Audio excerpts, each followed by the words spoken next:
পদ্মজা পর্ব ৫৫। লেখিকা ইলমা বেহরোজ। আমি আছি আপনাদের সাথে নৌসিন পারভিন। অন্ধকার নেমে এসেছে। সন্ধ্যায় তার ঝাঁপি থেকে অন্ধকার নিয়ে এসে ঝাঁপ করে রাত নামিয়ে দিল। বিদ্যুৎও চলে গেল। পদ্মজা হারিকেন জ্বালিয়ে প্রেমার ঘরে এলো। প্রেমা পড়ছিল, পূর্ণা শুয়ে আছে। পদ্মজাকে দেখে প্রেমা এগিয়ে এসে হারিকেন নিল। এরপর বলল, আপা সন্ধ্যার নামাজ পড়েনি? তুই পড়, আমি দেখছি। পদ্মজা পূর্ণার শিওরে বসে কাশি দিল পূর্ণার মনোযোগ পেতে। পূর্ণার সাড়া পাওয়া যায়নি, বেঘরে ঘুমাচ্ছে। সেদিনের ঘটনায় ৬ দিন কেটে গিয়েছে। পূর্ণা স্বাভাবিক হতে 2 দিন লেগেছিল। 2 দিন ঘর থেকে বের হয়নি, কিন্তু কাঁধের ক্ষতটা শীতের কারণে পেকেছে। খুব জ্বালাতন করে, আপা আপা করে কাঁদে। পদ্মজার ভালো লাগে না সেই কান্না শুনতে, কষ্ট হয়। পদ্মজার বুক ভারী হয়ে আসে। পূর্ণার গায়ে লেপ জড়িয়ে দিল। তারপর পূর্ণার মাথায় কিছুক্ষণ বিলি কেটে দিয়ে প্রেমাকে প্রশ্ন করলো, প্রান্ত কোথায়? লাহারি ঘরে। কি করে ওখানে? কি হিজিবিজি বানাই, বিজ্ঞানী হয়ে যাবে দেখো। মজা করে বলছিস কেন? হিজিবিজি বানাতে বানাতেই একদিন চমকে দেওয়ার মতো কিছু বানিয়ে ফেলবে। বিরক্ত করবি না, ওকে ওর মতো সময় কাটাতে দিস। কে যায় ওকে বিরক্ত করতে? আমি আমার পড়া নিয়েই আছি। কথা শেষ করে প্রেমা পড়ায় মনোযোগ দিল। পদ্মজা মুচকি হাসলো। প্রেমাকে খুব ভালো লাগে তার। মেয়েটা লাজুক না, শুধু ভীষণ বুদ্ধিমতীও বটে। চালচলন আকর্ষণ করার মতো। বাসন্তী এই রাতের বেলা হারিকেন জ্বালিয়ে কাঁথা সেলাই করছেন। পদ্মজা রাগী স্বরে বলার চেষ্টা করলো, রাতের বেলা কি করছেন আপনি? বিশ্রাম নিন এখন। বাসন্তী পদ্মজার দিকে চেয়ে হাসলেন, বললেন, কিছুক্ষণ আগেই তো সন্ধ্যা হলো। সারাদিন কাজ করেন, এখনও করবেন? বিকেলে এত সব রান্নাও করলেন। যতদিন গ্রামে আছি আমি এই সেলাই টেলাই যেন আর না দেখি। বাসন্তীকে আর কিছু বলতে না দিয়ে পদ্মজা কাঁথা কেড়ে নিল। বাসন্তীর কোনো কথা শোনেননি। আলমারির ভেতরে কাঁথার সুই সুতা রেখে দিল। বলল, যতদিন আছি আমি এগুলো বের করতে যেন না দেখি, বুঝেছেন? আমার কি আর কিছু বলার আছে? পদ্মজা হেসে ফেলল, সাথে বাসন্তীও। আমিরের আগমন ঘটে তখনই। পরনে বেশ দামি জ্যাকেট, পায়ে বুট। সে বাইরে গিয়েছিল হেমলতার মিলাদের ব্যবস্থা করতে। পদ্মজা এগিয়ে এসে প্রশ্ন করল, সব ঠিক হয়েছে? আর একদিন পরেই কিন্তু। কোনো চিন্তা করো না, সব ঠিক হয়ে গিয়েছে। পেটে ইঁদুর দৌড়াচ্ছে, খেতে দাও। বাসন্তী বিছানা থেকে দ্রুত নামলেন। দিতেছি বাবা, আমি যাচ্ছি তো, বলল পদ্মজা। তুমি জামাইকে নিয়ে কলপারে যাও, দেখো জুতায় কাদা লাগিয়ে আসছে। সাথে সাথে পদ্মজা আমিরের পায়ের দিকে তাকালো। আমিরও তাকালো। পদ্মজা আক্ষেপের সুরে বলল, এত কাদা নিয়ে ঘরে ঢুকলেন কেন? আমির তাড়াতাড়ি ঘর থেকে বেরিয়ে দরজার সামনে দাঁড়ালো।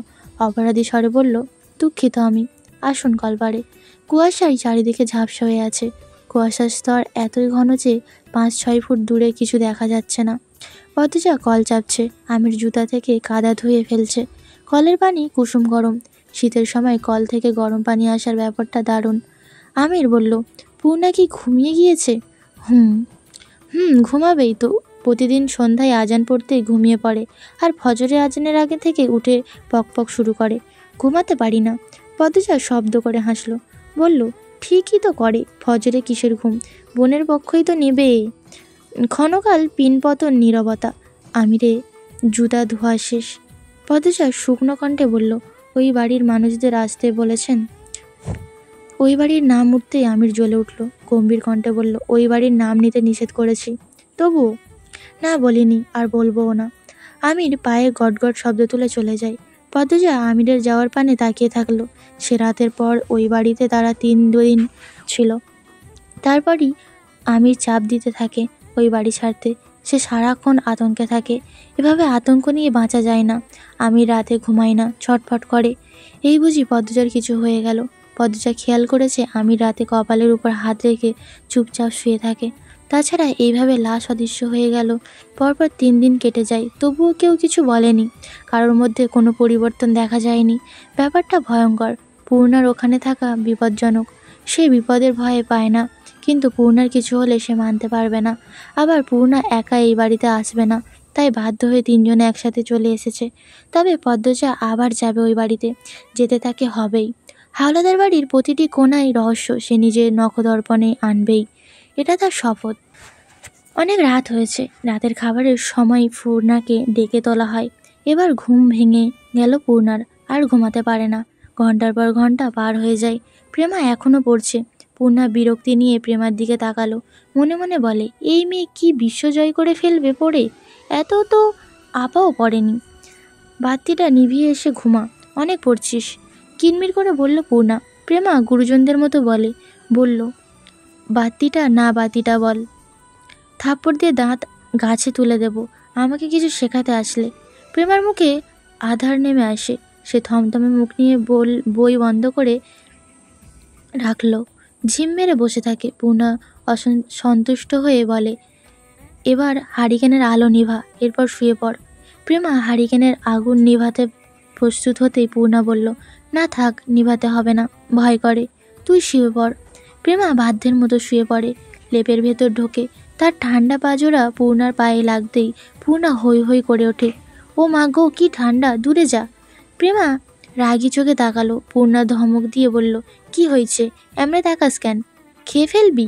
পূর্ণার সাথে কথা বলে নিজের পায়ে নিজেকে কোড়াল মারতে ইচ্ছে হচ্ছে না প্রেমার। পূর্ণার কথাবার্তার পাত্তা দিলে প্রেমার ঘুম নষ্ট হবে। সকালে উঠে নামাজ পড়াও হবে না, বই পড়াও হবে না, এটা ভেবে প্রেমা পাশ ফিরে শুয়ে পড়ে। কিছুক্ষণের মধ্যে ঘুমিয়ে যায়। পূর্ণা মাথা তুলে দেখে প্রেমা ঘুমালো নাকি। যখন বুঝলো ঘুমিয়ে গেছে, তখন লেপ দিয়ে ভালো করে ঢেকে দিল প্রেমাকে।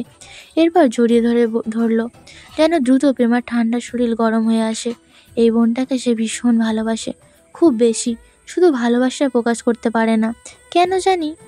প্রেমার ঘুম খুব পাতলা। প্রেমা তাকে জড়িয়ে ধরতেই তার ঘুম ছুটে যায়। ঠোঁটে ফুটে মুচকি হাসি, প্রায় এরকম হয়। সে ঘুমালে পূর্ণা তার কপালে চুমু দেয়, চুলে বিলি কেটে দেয়, হাত পায়ের নখ কেটে দেয়। ভালোবাসার অনেক রূপ হয়, তেমনি এই দুই বোনের ভালোবাসা অন্যরকম। লুকিয়ে একজন আরেকজনকে ভালোবাসে, প্রাণের চেয়েও বেশি ভালোবাসে। দুজনই টের পায়, কিন্তু প্রকাশ্যে সাপ এলে উলে যুদ্ধ হয়। পূর্ণার কিছুতেই ঘুম আসছে না। হারিকেনের আলো নিভু নিভু। পূর্ণা উঠে বসে, আবার শুয়ে পড়ে। নিভু নিভু আলোর দিকে চেয়ে মৃদুলের কথা ভাবে। মানুষটার কথা ইদানিং উঠতে বসতে মনে পড়ে।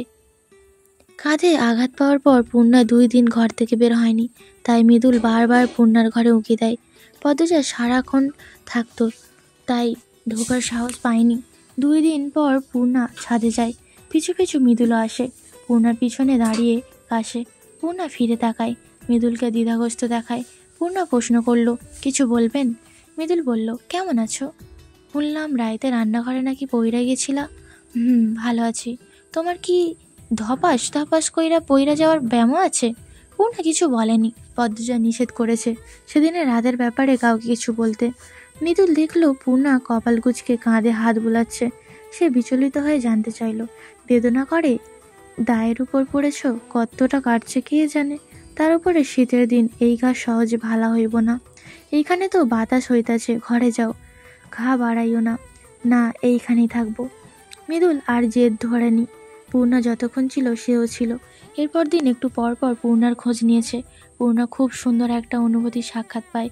শুরুতে মৃদুলকে দেখে খুবই ভালো লাগলেও আস্তে আস্তে মৃদুলের বিচরণ শুরু হয়েছে তার পুরো অস্তিত্ব জুড়ে। মৃদুলের কথা বলা, দুষ্টুমি, হাসি সব ভালো লাগে। মনের অনুভূতিগুলি হাঁটি হাঁটি পা করে গুরুত্বপূর্ণ সম্পর্কের দিকে এগিয়ে যাচ্ছে। এমনকি মৃদুলও যে তার ব্যাপারে আগ্রহী পূর্ণা টের পায়। এই বাড়িতে আসার পর দিন মৃদুল আমিরের সাথে দেখা করার অজুহাতে পূর্ণার সাথে দেখা করতে আসে। সবার অগোচরে বলে যায় তার সাথে পথের দিন দুপুরে উত্তরের ঘাটে দেখা করতে। পূর্ণা বলেছিল যাবে, কিন্তু পূর্ণা দুপুরে ঘুমিয়ে পড়েছিল। ঘুম ভাঙে সন্ধ্যায়, তাই আর যাওয়া হয়নি। গতকাল পদ্মজা বের হতেই দিল না। পূর্ণার মন কেমন করছে, খুব মনে পড়ছে মৃদুলকে। হারিকেনের আলো নিভে যায়, তখনই জানালায় টোকা পড়ে। পূর্ণা ভয় পেয়ে যায়। কে যেন তার নাম ধরে ডাকছে। ভূত এলো নাকি? পূর্ণা ধরফরিয়ে বিছানা থেকে নামে। আবারও সেই ডাক ভেসে আসে। কণ্ঠটা পরিচিত। পূর্ণা ভ্রু কুচকে করে টিনের দেওয়ালের কান পাতে। আবারও ভেসে আসে চেনা স্বর, এই পূর্ণা। কণ্ঠটা চেনার সাথে সাথে পূর্ণা জানালা খুলল। মৃদুলের মুখটা ভেসে ওঠে। পূর্ণার বুক থক করে উঠল। সর্বাঙ্গে একটা উষ্ণ বাতাস শুয়ে যায়। সে ফিসফিসিয়ে বলল, পাশের ঘরে আপা ভাইয়া, আপনি ঘাটে যান, আমি আসছি। আচ্ছা। মৃদুল চলে যায়।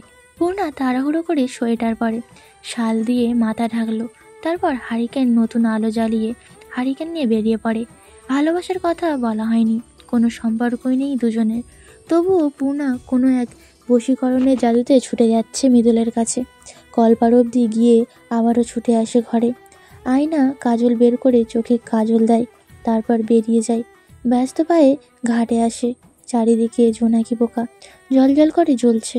একটু দূরেই মৃদুল দাঁড়িয়ে আছে। পূর্ণার হাঁটার গতি কমে যায়, সে অকারণে লজ্জা পাচ্ছে। মৃদুল এগিয়ে আসে, গলায় মাফলার, মাথায় টুপি, পরনে সোয়েটার। শীতল জল বাতাসে শীত যেন আরো বেশি জেঁকে ধরেছে। পূর্ণা মৃদুলের দিকে না তাকিয়ে বিনিদ্র আরক্ত চোখে হারিকেনের মৃদু আলোয় নদীর অশ্রান্ত জলরাশির দিকে চেয়ে বলল, কেন ডেকেছেন? কেমন আছো? পুরুষালী ভরাট কণ্ঠটি পূর্ণাকে কাঁপিয়ে তোলে। অন্যবেলা তো এমন হয় না, এখন এরকম হওয়ার কারণ কি? রাতের অন্ধকার এবং নির্জলতা। পূর্ণা বলল, ক্ষতস্থান পেকেছে, তাই একটু যন্ত্রণা হয়। আপনি কেমন আছেন? ভালো নেই। মৃদুলের কণ্ঠটি করুণ শোনায়। পূর্ণা মৃদুলের দিকে চোখ তুলে তাকায়, চোখাচোখি হয়। হারিকেনের আলোয় পূর্ণার কালো চোখ দুটি তীরের বেগে মৃদুলকে ঘায়েল করে। পূর্ণার সাবধানে প্রশ্ন করল, কেন? জানি না, এত রাতে আসা ঠিক হয়নি। এত রাইতে আমার ডাকে তুমি কেন সাড়া দিলা? জানি না। দুজনে কেউই কথা খুঁজে পাচ্ছে না। দুজনের কেউই জানে না তারা কেন দেখা করেছে। মৃদুল জানে না সে কেন এত রাতে তীব্র শীতে এখানে ছুটে এসেছে। পূর্ণা জানে না সে কেন পরপুরুষের ডাকে সাড়া দিল। শুধু এতটুকুই জানে, তাদের অশান্ত মন শান্ত হয়েছে, খালি খালি জায়গাটা পূরণ হয়েছে। তবে হৃদস্পন্দন ছন্দ তুলে নৃত্য করছে। পূর্ণার কাঁধের ব্যথা বাড়ে, তাই তার ভ্রু দুটি বেঁকে গেল। কাঁধে এক হাত রাখে। মৃদুল ব্যথিত স্বরে জানতে চাইল, আবার বেদনা করে? দেখি কেমনে কি হয়েছে। মৃদুল 2 পা এগিয়ে আসে। পূর্ণা পিছিয়ে যায়। লাজুক ভঙ্গিতে বলল, অবিবাহিত মেয়ের কাঁধ দেখতে চাওয়া অন্যায়। সে তো দেখা করাও অন্যায়। সব অন্যায় কি মানা যায়? অনেকেই তো মানে, আমি পারি না। আপনি অন্যরকম। ব্যথা কমেছে? হুট করে ব্যথা বেড়ে যায়, আবার সঙ্গে সঙ্গে কমেও যায়। পাকলে এরকম হয়। ভয় হচ্ছে না? পূর্ণা কেমন করে যেন মৃদুলের দিকে তাকালো। মৃদুল থমকে যায়। পূর্ণা বলল, কার ভয়? আপনার? আমার আর সমাজ, দুইটার। আপনার ভয় পেলে আসতাম না, আর সমাজের ভয় অনেক আগেই কেটে গিয়েছে। উত্তরে বলার মতো কিছু পেল না মৃদুল। ঝিঝি পোকা ডাকছে, আলো দিচ্ছে, কি সুন্দর দেখাচ্ছে। তার মাঝে দুজন প্রাপ্তবয়স্ক পুরুষ ও নারী দেখে আছে, বুকে ভালোবাসা উথাল পাতাল ঢেউ নিয়ে। অনেকক্ষণ পর মৃদুল বলল, আমি আসতে চাইনি। পূর্ণা আবারও সেই মন কেমন করা দৃষ্টি নিয়ে তাকালো। বলল, তাহলে কেন এসেছেন? মানে হইতেছে কোনো বশীকরণ তাবিজের জোরে এখানে আশায় পড়েছি। পূর্ণা হেসে ফেলল। হারিকেনের মায়াবী আলোয় সে হাসি কি যেন ভালো দেখাচ্ছিল। তার প্রশংসা করার মতো যোগ্য শব্দ মৃদুলের ভাষায় ভাণ্ডারে মজুদ নেই। সে গাঢ় স্বরে বলল, প্রীতির মায়া বড় জ্বালা। কপাল ঈষৎ কুঁচকে পূর্ণা প্রশ্ন করল, কার পীড়িতের দহনে জ্বলছেন? তোমারে কইতে হবে না, ঘরে যাও। পূর্ণা তার মুখের ধারে হারিকেন ধরে মৃদুলের দিকে চেয়ে বলল, আমি কাজল দিয়েছি। পূর্ণা ভেবেছে তার কাজল কালো চোখ মৃদুল দেখেনি, কিন্তু মৃদুল তো শুরুতেই দেখেছে আর ঘায়েল হয়েছে। সে হেসে পূর্ণার চোখ মুখ আবার দেখল। হারিকেনের হলদে আলোয় পূর্ণার তেলে ত্বক চিকচিক করছে। মৃদুল বলল, দেখেছি, ভালো লাগছে। মৃদুলের এইটুকুই প্রশংসায় পূর্ণার মন নেচে উঠল। সে ঠোঁটে হাসি রেখে বলল, সাবধানে বাড়ি যাবেন। এই পর্যন্তই ছিল আমি বদ্দুজা পর্ব 55। পরবর্তী পর্বগুলো শোনার জন্য চ্যানেলে চোখ রাখুন। সবাই ভালো থাকবেন, সুস্থ থাকবেন।